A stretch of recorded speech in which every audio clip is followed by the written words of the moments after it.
안녕하세요. 저는 40대 후반 남성입니다. 아내와는 친구의 소개팅으로 만났습니다. 아내는 저보다 2살 많은 연상이고요. 아내는 아이를 별로 안 좋아하고 저는 아이를 참 좋아해요. 그래서 결혼 초에 제가 아내에게 아이들을 낳고 싶다고 했죠. 낳음만 주면 내가 정말 책임지고 다 키운다고 하니 아내도 좋다고 하면서 임신 시도를 했습니다. 그런데 몇 번이나 임신 테스트기를 해봐도 2줄이 뜨지 않았죠. 그렇게 1년 뒤 아내와 함께 산부인과를 갔어요. 산부인과에서 1년 정도 시도를 했는데 아이가 안 생긴다고 하였습니다. 의사 선생님께서는 이것저것 다양한 검사들을 권하셨고 검사 결과 원인 불명 난임이라는 충격적인 이야기를 들었어요. 저는 아이를 무척이나 가지고 싶었던 입장이라 그런지 이러한 결과가 굉장히 충격적으로 다가왔습니다. 아내는 처음에는 약간 충격을 받았지만 금방 표정이 괜찮아지더라고요. 의사 선생님이 시험관 하는 것을 조심스레 권유했습니다. 아내는 단칼에 거절하였고요. 본인이 아이를 그렇게 좋아하는 편도 아닌데 굳이 내 몸 상하면서까지 시험관을 하고 싶지는 않다면서요. 저도 제가 아이를 좋아하지만 저의 일방적인 요구로 아내가 임신하고 힘들어하는 모습을 보고 싶지 않았기에 시험관을 포기하고 아이에 대한 마음을 접었습니다. 아이보다 현재 내 옆에 있는 아내가 더 소중했으니까요. 둘이서 부부 생활하는 것도 참 좋았습니다. 상대적으로 여유 있고 자유로웠으며 그렇게 시험관을 포기하고 둘이서 지내던 중 제가 지방으로 발령이 나게 되었어요. 제가 다니는 회사가 준공기업에 가까운 회사인데 정부 지원을 위해 지방 쪽에 회사를 일부 이전하고 그렇게 이전된 곳에 제가 발령이 나게 된 것이죠. 결혼한 지 채 2년도 되지 않은 상황에서 아내를 주말마다만 만나게 되었습니다. 제가 회사가 먼 곳에 있어서 주말마다 보게 되니 오히려 그 전보다 관계가 더 애틋해졌고요. 지방으로 발령 나기 전보다 사이가 좋아졌으니 말이죠. 그렇게 아내와 주말 부부로 지내던 중 정말로 로또 1등이 된 것만큼 좋은 일이 생겼습니다. 아내가 아이를 가졌다는 소식을 알게 되었죠. 오히려 마음을 비우니 이런 좋은 결과가 생겼구나 싶었습니다. 그렇게 아내는 무사히 아이를 낳았습니다. 포동포동 귀여운 아들이었죠. 아이는 무럭무럭 커서 유치원에 입학을 했어요. 그런데 유치원 입학을 하자 제 아들이 도대체 누구를 닮았냐는 말을 그렇게 많이 들었습니다. 저희 부모님도 성진아, 대체 우리 손자는 누굴 닮아서 쌍꺼풀이 이렇게 진하냐? 우리 집안에는 손자처럼 쌍꺼풀 진한 사람이 없는데 며느라가도 무쌍인데 혹시 사돈댁이 쌍꺼풀이 있냐? 며느라가도 그렇고 너도 그렇고 콧대가 이렇게 높은데 어떻게 우리 손자는 콧대가 신기하게 이렇게 낮지? 아직 아가라 그런가 희한하네 희한해. 이런 말을 듣는다거나 유치원에 아내와 함께 아들을 데리러 갈 때면 유치원 선생님이 저와 제 아들을 번갈아 보면서 어머 성수 아버님이세요? 저는 성수가 어머님을 하나도 안 닮았길래 아빠랑 똑같은가 싶었는데 어머, 아버님도 안 닮았네요. 그럼 할아버지 닮았나 보다. 이런 이야기를 듣기 일쑤였고요. 아들도 그런 이야기를 들으니 스트레스를 받아 했고요. 하루는 아들이 저한테 아빠, 나 다리 밑에서 주워온 애야? 엄마나 아빠 안 닮았다고 자꾸 사람들이 다 놀려서 스트레스 받아. 라면서 칭얼대기 일쑤였고요. 다행히도 이러한 스트레스가 아들이 초등학교를 들어가고 나서부터 없어진 것 같았습니다. 아들이 초등학교를 들어감과 동시에 저도 지방에서 서울로 다시 회사를 옮겼고 주말 부부에서 벗어났죠. 제가 서울에서 다시 근무할 것 같다고 아내한테 말하면 아내는 방방 뛰면서 좋아할 줄 알았어요. 그런데 약간 당황하면서 그래, 그래, 알겠어. 라며 시큰둥하더라고요. 순간 뭐지? 왜 안 좋아하지? 너무 오랫동안 주말 부부를 해서 그런가 라는 생각에 서운했습니다. 그런데 서울에서 근무를 하니 새로운 환경에 새로운 팀원들과 일하는 것이 힘들었었습니다. 그렇게 근무로 인한 스트레스로 저는 불면증에 우울증까지 걸리게 되었죠.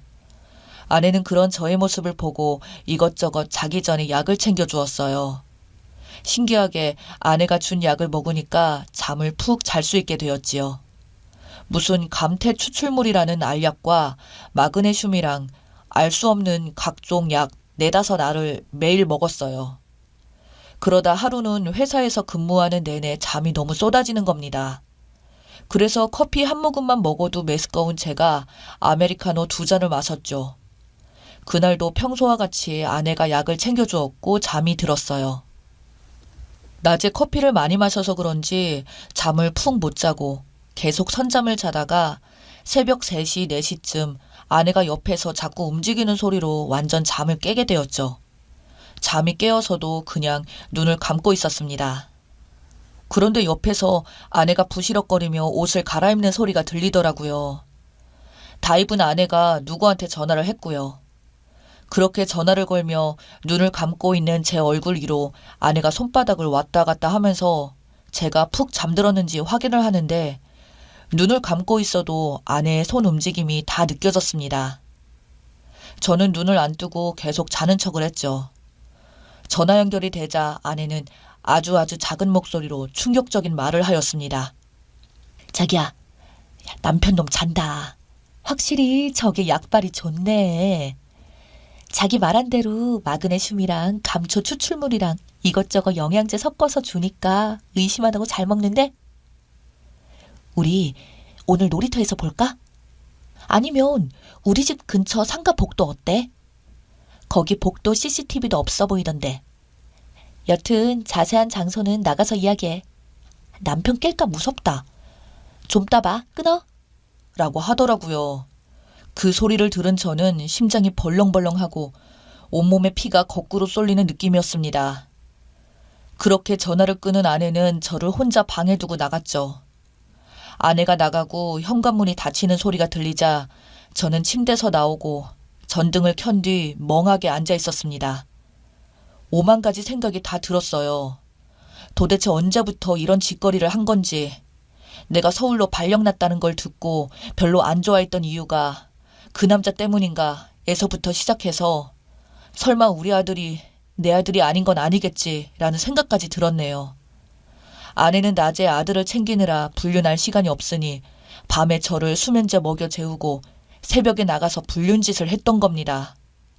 그렇게 온몸에 힘이 풀리고 눈물이 나오려고 하는데 억울함과 분노의 감정이 더 커져서 목으로 울음을 삼키고 있던 중 이대로 있으면 안 되겠다. 이것들을 잡으러 가야겠다는 생각이 들었습니다. 잠옷바람에 바람막이 하나 걸치고 냅다 나갔죠. 무작정 밖에 나가 아내와 그 상간놈을 찾아낼 생각으로 아파트 상가와 놀이터를 뒤졌습니다. 30분을 뒤졌는데도 그것들을 찾을 수 없었습니다. 어쩌면 찾는 것도 기적이겠죠. 그렇게 30분 내내 뛰어다니며 아내를 찾다가 포기하고 땀에 푹 젖은 채로 집으로 돌아가는 길로 향했어요. 이 아파트가 3차까지 있습니다. 제가 사는 아파트가 2차였고요. 3차까지 다 돌아보고 다시 집이 있는 2차로 가는 길이 있는 곳에 이상한 소리가 들리더라고요. 놀이터라고 하기에 애매한 통으로 되어 있는 미끄럼틀 하나와 철봉 몇 개가 있는 그곳에서 둔탁하고 이상한 소리가 났습니다. 당연히 그 놀이터도 처음에 제가 확인한 곳이었죠. 그런데 처음 볼 때는 아무도 없는 것 같길래 그냥 지나쳤지만 설마 그 미끄럼틀 통 안에 사람이 있을 거라고는 상상도 못했습니다. 그렇게 그 소리가 나는 미끄럼틀로 향했습니다. 가까이 갈수록 격해지는 그 소리가 자세히 들어보니 드는 생각은 이건 100% 아내 소리다. 미끄럼틀 안에 지금 그것들이 있구나 라고 생각했습니다. 미끄럼틀 통 안을 발로 세게 차니 상간놈이 뭐야? 라는 큰 소리와 함께 엉거주춤한 상태로 나오더라고요. 저보다 좋게 10살은 어려 보이는 그 상간놈 새끼를 보자마자 발로 까버리고 미끄럼틀 안에 있는 아내를 손으로 끄집어냈죠. 깍 뭐야 하는 아내의 비명소리에 저는 뭐긴 뭐야 네 남편이지 라는 소리와 함께 아내인 멱살을 잡아서 제 얼굴을 보게 했죠. 아내는 저를 보자마자 더 큰 소리로 비명을 지르더라고요. 저는 말했죠. 너 미쳤니? 미쳐도 단단히 미쳤구나. 지금 밖에서 뭐하냐? 네가 짐승이냐? 네가 이런 성향인지는 꿈에도 몰랐네. 너 언제부터 이딴 짓 하고 다녔어? 저 새끼랑 대체 언제부터 이러고 있었냐고? 진짜 더럽다. 니네 오만정이 다 떨어져. 네가 그러고도 사람이야? 라고 하니 아내는 울면서 아니야, 아니라고. 네가 생각하는 그런 거 아니야. 라는 말만 되풀이 하더라고요. 말도 씨알도 안 통하는 변명만 하더라고요. 아내의 쌍판을 팍 엎고 그 남자를 잡으려고 돌아봤는데 그놈은 그새 도망간 지 안 보이더라고요. 그렇게 아내와 깽판을 치고 그날로 아내를 집에서 내쫓았습니다. 그 후 친자 확인 검사를 했는데 아들이 제 아들이 아니더라고요. 그렇게 어렸을 때 아들 도대체 누구 닮았냐는 소리를 귀에 떨어지도록 들었는데 이제야 알게 된 거죠. 아내가 저 몰래 바람난 놈의 아들이란 사실을요. 참, 결혼 초반 원인 불명 난이님 상황에 자연 임신이 됐다고 좋아했는데 그게 다른 남자애일 줄이야. 도저히 아들 얼굴 보며 살 용기가 안 나서 아들도 엄마 따라 가라고 하고 짐 바리바리 싸서 내보냈고요. 처가에도 이 사실을 모두 폭로했고 처가댁 완전히 뒤엎고 나왔습니다. 많이는 아니지만 제가 알고 있는 아내의 지인에게도 이 사실을 말했고요. 아내가 사회 매장이라도 당해야 한다는 마음으로요. 집에 있는 아내 관련된 모든 물건들을 버리려고 했는데 스티커 사서 폐기물 버리는 돈이 더 아깝더라고요. 그냥 처가댁에 아내와 아들 관련 물건들을 싹 다 보냈습니다. 택배비는 처가가 부담하게 하고요. 그 후 저는 소송을 시작했습니다. 친자 부인 소송, 그리고 위자료 소송, 이혼 소송, 친생자 관계부 존재 확인 소송에 상간남도 고소를 했습니다. 소송 과정 중에 알게 된 건데 그 상간남과 아내는 인터넷에서 야외에서 하는 걸 좋아하는 커뮤니티에서 만났다고 합니다. 그 상간남도 유부남이었고요. 참 세상에 더러운 사람 많네요. 결국 기나긴 시간 끝에 모든 소송에서 승소했고 아들이었던 놈도 호적에서 없앴습니다. 양육비를 지급할 필요가 없게 된 것이었겠죠. 정말 제 인생에 이런 막장보다 더 막장 스토리가 생길 줄은 꿈에도 몰랐네요. 그냥 이제는 혼자 살렵니다. 여자고 아이고 뭐고 다 필요 없네요. 인생 참 힘드네요. 오늘은 양주나 냅다 마시고 잠들어야겠습니다. 글을 쓰다 보니 그때 감정이 올라와 힘이 드네요. 들어주셔서 감사합니다.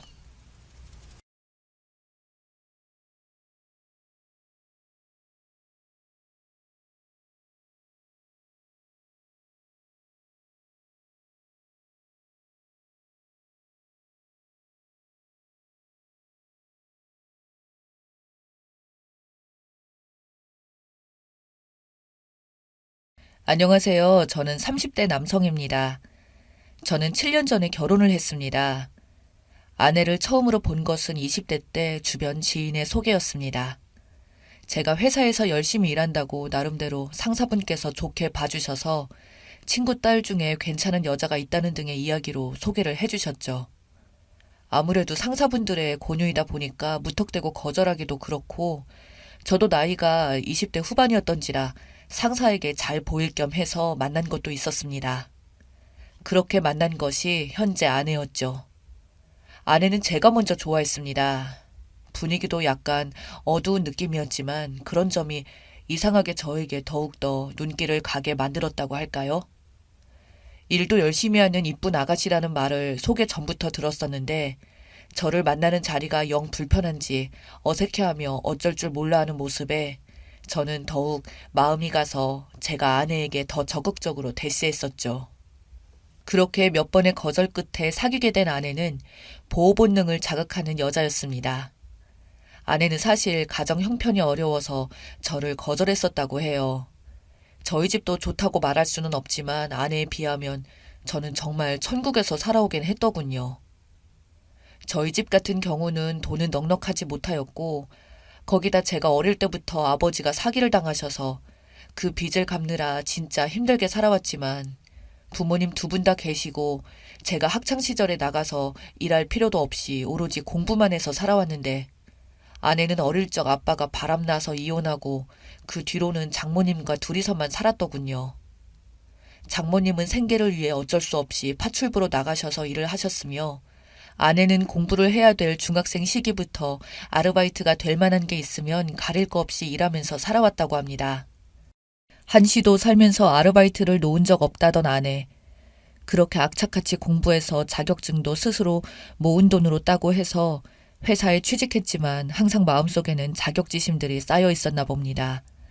그래서 저를 처음 소개받았을 때도 자기에 대해서 잘 모르니까 좋아한다고 하는 거지 나중에 잘 알게 되면 자기로 떠날 것만 같아 밀어냈던 거라고 하던데 저는 사람만 좋으면 된다고 말하며 그녀를 감싸줬죠.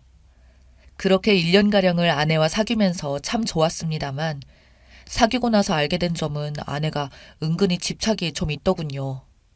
어릴 때 아버지한테 버림받았다는 생각 때문인지 항상 불안하다며 제가 쉬는 날 밖으로 나가는 건 물론 친구를 만나는 것도 걱정하는 걸 느꼈습니다. 말로는 괜찮다고 하면서도 제가 동성 친구를 보고 온 날도 남자들끼리 모이면 나쁜 데 간다며 수시로 연락하고 제가 대답이 없으면 속상해하는 모습을 보고 나를 그렇게 많이 좋아하는구나 생각을 했었죠. 그거 말고는 정말 최고의 여자친구였습니다. 항상 제가 무슨 일이 있다면 저의 하루 스케줄에 맞춰서 도시락이나 먹을거리를 준비해 주었고 평소에 제가 영양제를 잘 안 먹는다고 하니까 나중에 선물이라고 사와서는 손편지와 함께 꼭 챙겨 먹으라고 하나부터 10까지 제가 신경을 못 쓰는 부분들을 다 챙겨주더군요. 주변에서도 다를 부럽다고 하고 결혼하면 진짜 아내에게 잘해야겠다는 말에 저도 모르게 웃음이 나오더군요. 그렇게 저는 행복하게 연애하다가 아내와 결혼했습니다. 집에서도 아내가 참 착해 보인다며 저에게 잘하라고 말씀해 주셨고 결혼할 때 그동안 모은 돈과 집에서 지원해 주신 돈으로 신축 아파트를 매매해서 들어가게 되었어요. 아내 집안 쪽에서는 돈이 없다는 걸 잘 알고 있었기에 그냥 혼수 정도로 500만 원 정도 해왔고요. 그렇게 아내와 결혼하고 모든 것이 다 평탄할 거라고 생각했었지만 그것이 저의 착각이었다는 것은 아내가 임신을 하면서부터였습니다. 아내가 임신하고 회사를 그만두고 집에서 있기 시작하자 아내의 광적인 집착 증세가 점차 심해졌습니다. 밤에 자신이 뭔가 먹고 싶은 게 있으면 반드시 먹어야 하고 제가 그걸 준비하지 못하면 처음에는 그것도 못 해주냐며 서운해하던 것이 점차 심한 욕설로 바뀌어가고 급기야 저에게 손찌검까지 하는 광적인 모습들이 보이더군요. 제가 참다가 저에게 또 손찌검을 하려던 손을 잡았더니 아내는 저에게 비아냥거리며 말하기를 왜? 나를 때리려고? 그래, 어디 한번 때려봐! 라고 하면서 저를 도발하기 시작하였고 제가 너무 힘이 들어서 장모님께 연락을 해서 오게 하고서야 조금은 나아졌습니다. 장모님은 저에게 미안하다고 여자가 임신하면 좀 예민해지는데 자신이 봐도 좀 지나치니 잘 달래보겠다며 말씀하시더군요. 그때부터 장모님이 아내를 돌보며 저는 최대한 아내와 당분간은 한 걸음 떨어져서 지내려고 했는데 그동안 저도 정말 충격적인 장면을 보았습니다. 어느 날 회사에서 퇴근을 하고 집으로 오는 길에 장모님께 연락이 와서는 아내가 딸기를 먹고 싶다고 하니 근처 마트에서 좀 사와 달라고 하셨고 그렇게 딸기를 사서 집에 돌아오는데 집안의 문을 열자마자 쌍욕이 먼저 들리더군요. 설마 했는데 그 목소리의 주인공은 아내 목소리였고 그 욕설과 반말은 자기 엄마인 장모님께 퍼붓는 욕설이었습니다. 아내는 장모님께 이런 것도 제대로 못하냐며 그러니까 아빠가 바람이 났다며 등신 같은 년이라는 말을 장모님께 대놓고 하더군요. 저는 순간 정말 이게 현실인가 싶어서 그 자리에서 넋놓고 멍하니 서 있자 장모님은 저를 보자마자 이게 익숙한 일인지 저를 데리고 방 안으로 들어가더군요. 그리고 장모님은 눈물을 흘리시며 저에게 말씀하시기를 자네한테는 정말 부끄럽고 못 보여줄 모습을 보였지만 그냥 못 본 척 해주길 바라네. 라고 말하는 그 순간 장모와 제가 있는 방문을 아내가 문을 쾅쾅 두드리며 말하기를 둘 다 거지 같은 것들끼리 그 안에서 뭐하고 있냐고 당장 안 나오냐며 소리를 지르더군요. 그때 저는 이미 마음을 먹었던 것 같습니다. 이 여자와 반드시 이혼을 하겠다는 생각을요. 자기 엄마인 장모님한테도 저렇게 대하는 여자인데 뭘 못하겠나요. 근데 이혼이 힘들었습니다. 아내가 산딸이 다가오고 있었고 이 상황에서 이혼을 한다고 하면 무슨 짓을 할지 몰랐으니까요. 그때부터 정말 아내의 신경을 최대한 안 건드리려고 했었고 아내는 저한테 더 광적인 모습을 보인 뒤로는 꺼릴 게 없다는 듯 아무렇지 않게 하고 싶은 대로 했었죠. 이런 상황을 제 친구들한테 하소연하듯 이야기를 전했더니 그 천사 같던 아내가 그럴 리가 없다며 믿지 않길래 아내의 폭언의 목소리가 담긴 녹음 파일과 동영상 찍은 것까지 보여주자 설마 하면서도 듣고 보여주니 입을 다물지를 못하더군요. 그 이후 저보고 당장 헤어지라고 이거 사람이 아닌 악마라고 말을 했고 나도 그래야 된다는 걸 알긴 아는데 일단 아내의 뱃속의 아기는 무슨 죄냐고 애를 낳으면 그때 아이를 내가 데리고 헤어져야겠다고 말했습니다. 그렇게 지옥 같은 몇 달이 흘러서 아내가 아이를 출산하게 되었고 태어나는 날 저는 이미 장모님께 사전에 말씀을 모두 해놨습니다. 저는 아이를 데리고 나가야 될 것 같다고 말하자 장모님이 내심 고민하시더군요. 그래서 제가 설득했습니다. 이대로 아이를 저 여자 옆에 두었다가는 무슨 일이 생길지 모르지 않냐고. 아이의 건강과 제 삶을 위해서라도 아이를 데리고 나와서 아내와 이혼해야 되겠다고 말씀드리자 장모님이 우물쭈물 망설이다 힘들게 입을 열며 저에게 하시는 말씀이 자기도 그럼 데려가 달라는 겁니다. 당분간이라도 좋으니까 제발 나도 좀 데려가 달라고요. 사실 자기가 낳은 딸이지만 자기도 만약 그런 상황이 벌어졌을 경우에 내 딸이 자기한테 어떻게 대할지 나조차도 모르겠다고. 그러니 자기도 좀 데려가 달라는 말씀에 저는 고민 끝에 알겠다고 그렇게 하겠다고 말씀드렸습니다. 그렇게 장모님 말 맞다나 진짜 아내는 엄마고 뭐고 없던 여자의 모습들을 보였으니까요. 장모님이 겁먹는 게 당연하다고 저는 판단을 했고 그렇게 주말을 기점으로 아내가 잠이 든 틈을 타 장모님과 저는 계획했던 대로 아이를 데리고 도망쳐 나왔습니다. 그리고 일단 아내 눈길을 피하기 위해 근처 모텔을 잡아 장모님과 아이를 데리고 도망치듯이 모텔 안으로 들어가 있었죠. 당연히 그때부터는 아내에게 전화가 100통도 넘게 왔고 저희들은 그 전화를 무시하자 온갖 욕설과 함께 문자를 보내더군요. 반드시 찾아낼 거라고 용서받을 생각도 말라고 하더니 거짓말 같게도 그날 밤 저희가 있는 방 안으로 웬 남자가 찾아오더군요. 그러면서 문을 두드리길래 처음에는 모텔 직원이 온 줄만 알았습니다. 그러나 문을 열자 웬 남자가 있었고 저에게 갑자기 욕을 하며 아이를 납치했다는 등 장모랑 눈이 맞아서 도망을 쳤다는 등의 헛소리를 하더군요. 그 뒤로 얼마 안 가 아내까지 찾아왔고 아내는 말도 안 되는 헛소리를 하기 시작하더군요. 저는 불쑥 찾아온 저 남자는 누구냐는 말에 아내는 저를 죽일 듯이 노려보더니 저랑 장모랑 눈이 맞아 도망을 쳐서 자기도 복수한다고 바람을 피운 거라고 하더군요. 무슨 헛소리냐고 했더니 그때부터 아내는 욕설만 하며 저에게 손찌검을 하는 걸 경찰을 불러서야 겨우 떼어냈습니다. 그러자 경찰서 가서 말도 안 되는 소리를 계속 주장했고 결국 저희도 변호사를 불러서 저희에게 불쑥 찾아온 상간남과 아내를 고소했죠. 알고 봤더니 아내는 제가 자신을 멀리하기 시작하자 채팅으로 남자를 꼬셨고 그 남자에게 거짓말로 제가 장모랑 눈이 맞았다며 말한 겁니다.